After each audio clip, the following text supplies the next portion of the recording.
Okay, so as you'll remember from my alpaca barn build, pointed out the monstrosity that I wanted to take down so that I could build. So there's the alpaca barn. This is the monstrosity I wanted to take down because it was falling apart. So this happened early this morning. It was very exciting.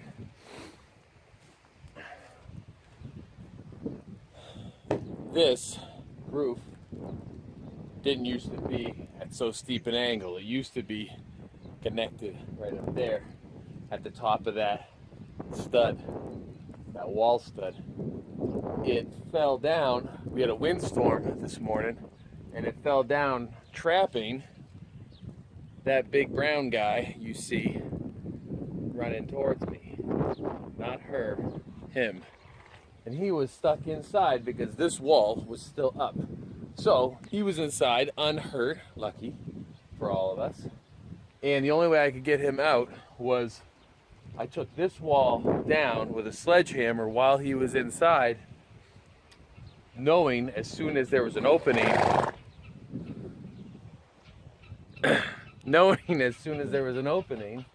that he was gonna try to charge out and run me down. Yeah, you. So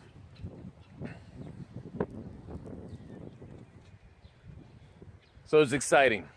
Nobody got hurt, thankfully. But it just shows why we're no longer relying on this barn, and that's why building things off of this barn is a bad idea. So I'm building a kind of similar to the alpaca barn or to the donkey barn off yonder. I'm going to be building a larger one, but this one's only going to have 2 walls for now. It's summertime. They just needed shelter from the rain for these guys, and then I'll add a back wall before winter comes. But it's going to be bigger. It's going to be kind of double long, so it's going to be 10 feet long, so about double that. Well, not quite double that. Bigger than that. Much bigger than that. So trying to figure out now where I'm going to put it. I want it to be dry because we get like wetness over here, and how I'm going to get it in here. So stay tuned. Okay, so horse tunnel, future horse barn. This one is going to be movable. Similar goal as the alpaca one. We want it to be lightweight, cheap, and mobile. This one's obviously going to be not as lightweight and not as cheap because it's going to be bigger. Let me show you what I got. Still sticking with my 2x3 construction. I've got 34 2x3s. I've got 2 8-foot 2x6 pieces of pressure treated, so that these are going to be the skis that it goes on, so I can move it around. I've got 5 sheets of OSB. This is for the walls, the 2 side walls. Each one will take 2.5 sheets. The roof, we'll get to the roof. The walls are going to be 10 feet long, so I have the top and bottom plate here. These are 10-foot 2x4s. Okay, so we need 2 walls that end up being exactly 10 feet by exactly 8 feet high. That's so that my sheathing will go on perfect with fewer cuts and less waste. So these are 10. Well, we're going to check, make sure they're 10. If they're not 10, we're going to cut them to 10. They're probably pretty close. These are 8. I need my wall to be 8 feet tall, which means, like we did with the alpaca and with everything else, top plate, bottom plate is about 3 inches. So my 8-foot studs have to be 8 feet minus 3 inches. 93 inches. So we got to cut all of my wall studs 3 inches shy of 8 feet, so that once we put the top plate on and the bottom plate on, it'll equal 8 feet, which will be perfect for my plywood.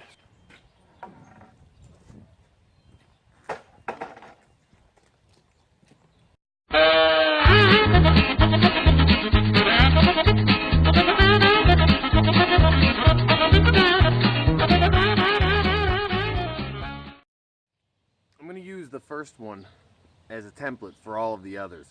That's why I'm double checking. I'm going to make the first one exactly right. It may seem like I'm being anal, but each one there's a little bit of margin for error. So if I make that first one exact, then each margin of error is going to put me closer to where I want to be with the finished wall. This one's only off by about a 1/16, so we're going to cut that off and then go to town.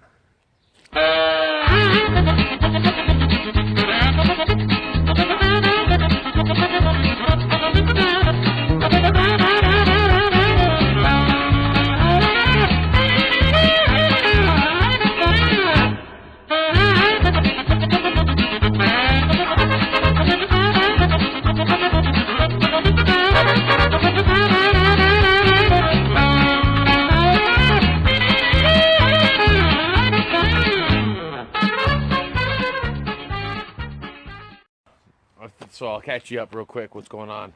I cut 9 studs, 8 foot minus 3 inches, right? I'm putting the sheathing on, 1, 2, I'm gonna cut that one in half lengthwise. So it'll be 2 foot because it's a 10 foot. So 4, 4, 2, 10.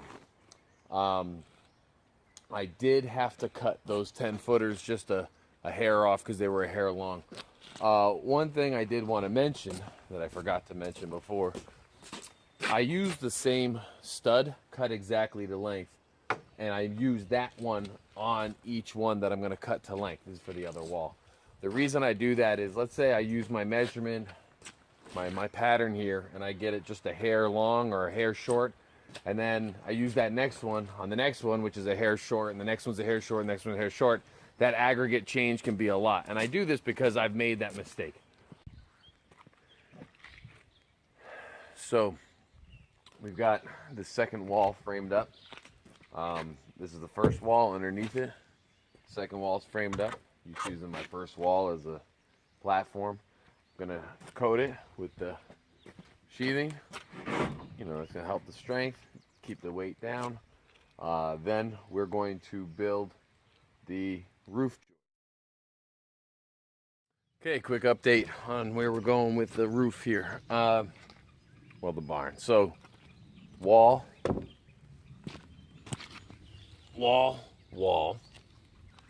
sheathed, ready to go.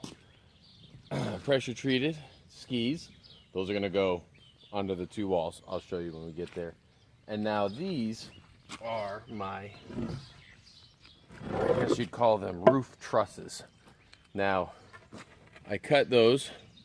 I cut it to 30 degrees on the chop saw, and because I wanted the diagonal of the roof, right, to be the 5 foot piece. So I measured here to the outside edge 5 feet,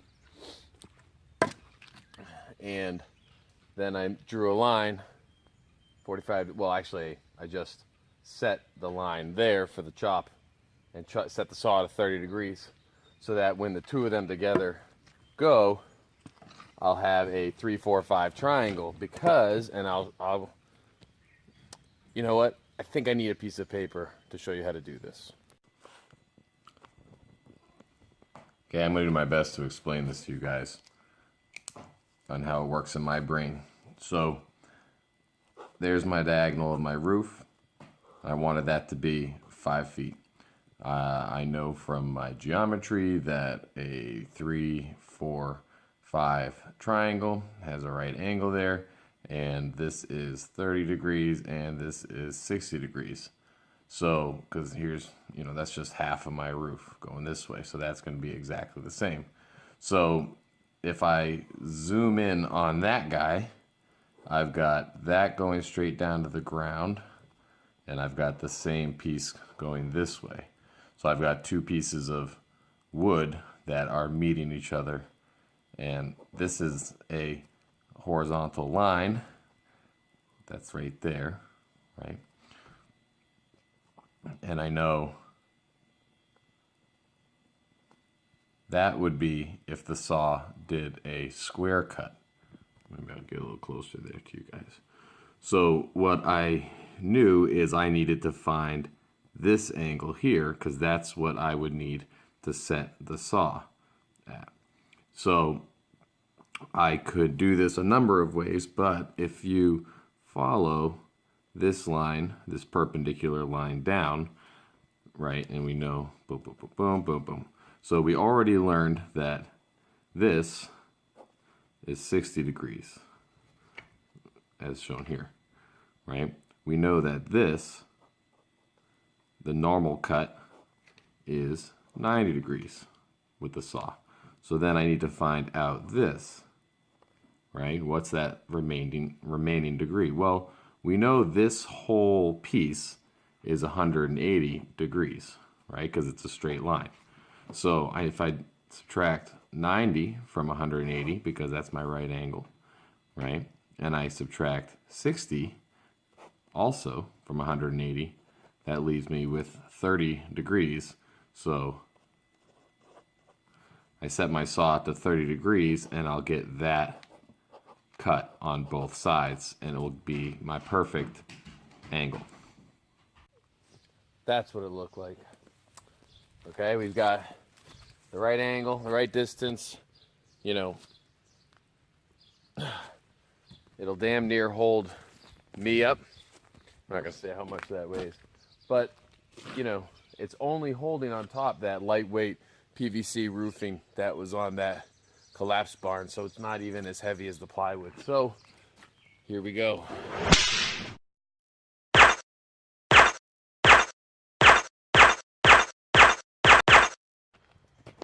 Okay, we're running out of daylight, so I wanted to give you guys a quick video before we get going.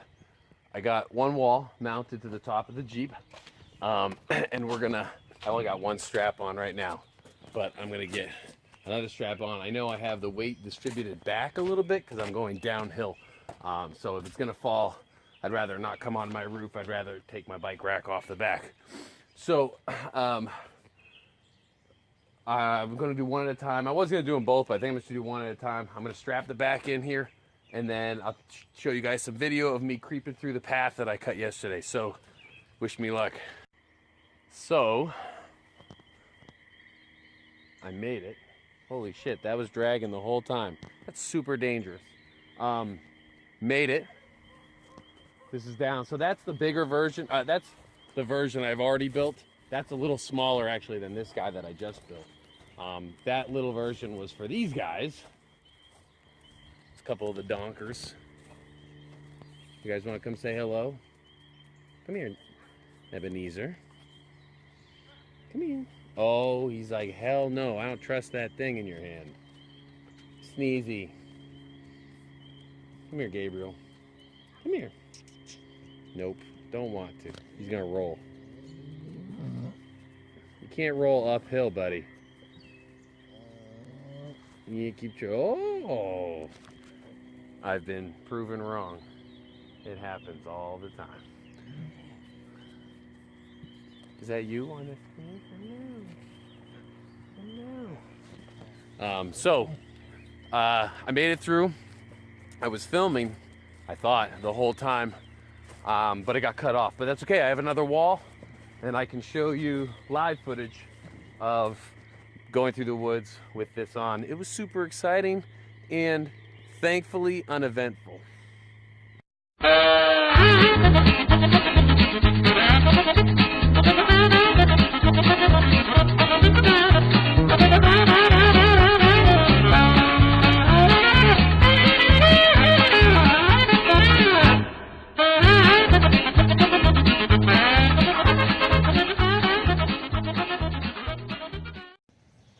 So when I did the first wall, I did it with the tailgate shut, and then the wall rested on top of the bike rack, which was fine, nothing broke, but I was worried about maybe snapping the top of that bike rack off. So this time I opened the tailgate in the hopes of bypassing that, but the tailgate doesn't open far enough with my big tire, and so I'm gonna have to close it.